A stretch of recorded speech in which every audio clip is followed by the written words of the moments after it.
The control by black magicians and their tools has since been broken on the inner planes, and even the tools will soon be eliminated from the physical plane.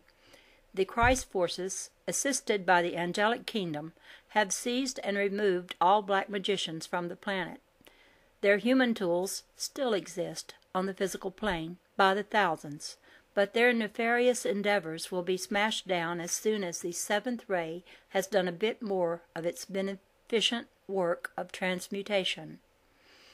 While New York State prison authorities were busying themselves in an all-out effort to lower the planetary vibrations by using electricity, the third aspect of God, or the Holy Spirit, to electrocute condemned prisoners, George Westinghouse prepared to use the Tesla invention of alternating current to put the entire United States on an electric power basis.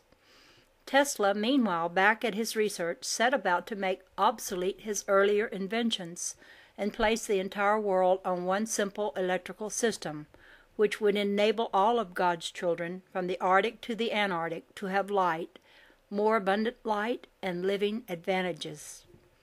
The year had turned to 1891. Tesla and Westinghouse were firmly aligned with the divine plan, and their combined energies were enabling a tiny portion of this plan to manifest. But where there is light in action on this dark star, it is always consuming darkness. In other words, there has not yet come a time when we could say that we had a safe dividend of light left over for intelligent, constructive uses. Every unit of light released by disciples on this planet must still be used to illumine the suffering atoms wherein evil is bottled up in the form of astral debris. In 1891, the karma that was being engendered by the New York State prison authorities alone was so dense in its accumulation that the forces of darkness were enabled to sweep into the alternating current field without hindrance. The black leaders were reinforced by a vast horde of disembodied criminals from the astral plane, bent on vengeance. They struck savagely at Westinghouse, for his company alone would supply the nation with alternating current, providing great wealth to Tesla for years to come in the form of horsepower royalties. The dense overshadowing of the Westinghouse financial advisors commenced. In those days, little was known about astral influences, and when the deluded, bewitched money men went into a panic, they merely thought that they were being astute financial wizards. Here was a picture of little big shots utterly dazzled by the mocking brilliance of their own arrogance. A number of quick mergers with smaller companies took place, and a new unit was formed, known as the Westinghouse Electric and Manufacturing Company. But before the deal was finalized, the financial group put George Westinghouse on the spot and told him that he was to destroy his contract with Tesla.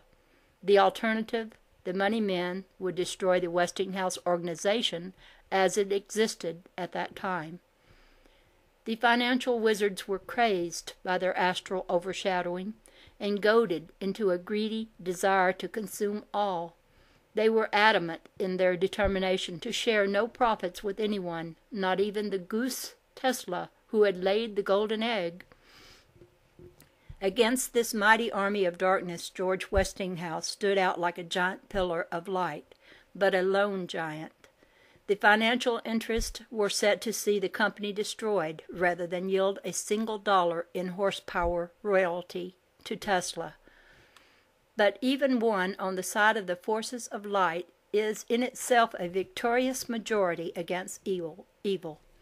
Westinghouse firmly grasped the scales of justice, and he went direct to Tesla and humbly told the story of his seeming defeat. Tesla quickly turned it into a spiritual triumph that will ring down through the years as a cosmic moment in which two men touched divinity. Standing there before Westinghouse, Tesla smiled serenely and tore up his contract without a trace of bitterness. At that moment he was entitled to at least $12 million in royalties. but he tossed the scraps of his contract into the wastebasket. He had saved the Westinghouse organization, and Westinghouse would give his polyphase system to the world. The bankers could satisfy their love for money. Today this unfortunate planet is still reaping the black harvest from the seeds scattered far and wide by the bewitched money men. It has been said often that failure to pay horsepower royalties to Tesla proved to be the greatest handicap to scientific and industrial progress which the human race has ever experienced on this globe. In this year of 1958, the United States and all allied nations of the world are wondering why scientific superiority has been lost in recent years. The answer is simple. The pattern of events is not difficult to trace. Karmic law was set in motion by the New York State Prison using Tesla's alternating current invention to electrocute condemned prisoners.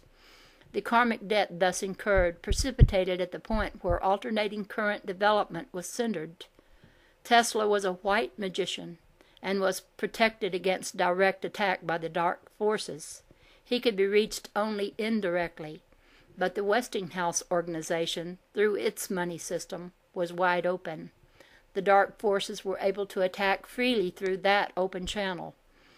This imperiled the work of Tesla, but since it was society that connived to support the prison authorities in their nefarious work, it is society that has had to suffer the karmic results. America allowed the Tesla inventions to be misused. It is America that must pay the karmic debt through a decline in scientific achievement.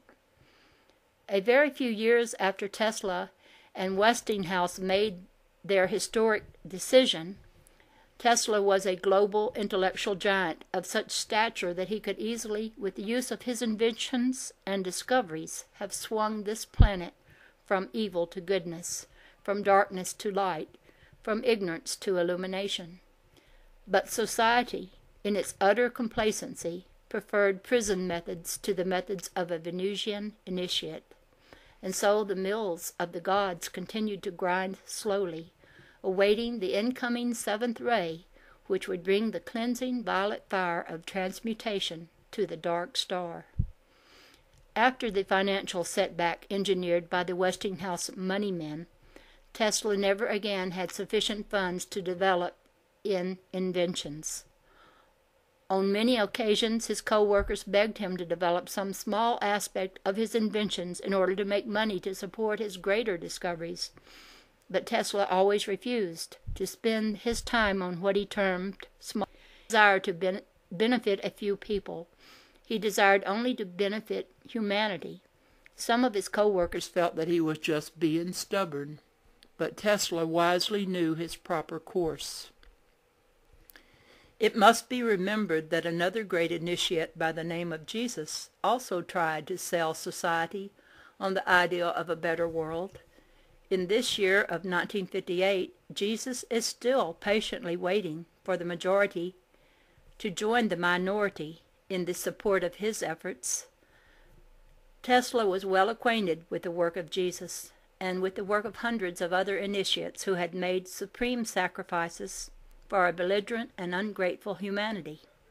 Sanat Kimura waited 19 million years for the prodigal sons of earth to grow weary of consuming their husk. Intuitively, Tesla knew that he too could await the day of man's great awakening. When Tesla was nearly 80 years of age, he was asked to give a speech before the Institute of Immigrant Welfare, which, at a dinner meeting at the Hotel Biltmore on May 12, 1938, was to present the great inventor with an honorary citation. Tesla wrote out a speech which was read at the dinner because he did not feel equal to attending in person. He had not only survived through many, many years of extreme poverty, but he had been ridiculed for failing to commercialize his inventions. He was often unable to pay his hotel bills and was forced to move frequently, leaving his luggage until friends could assist him in getting settled in another lodging place.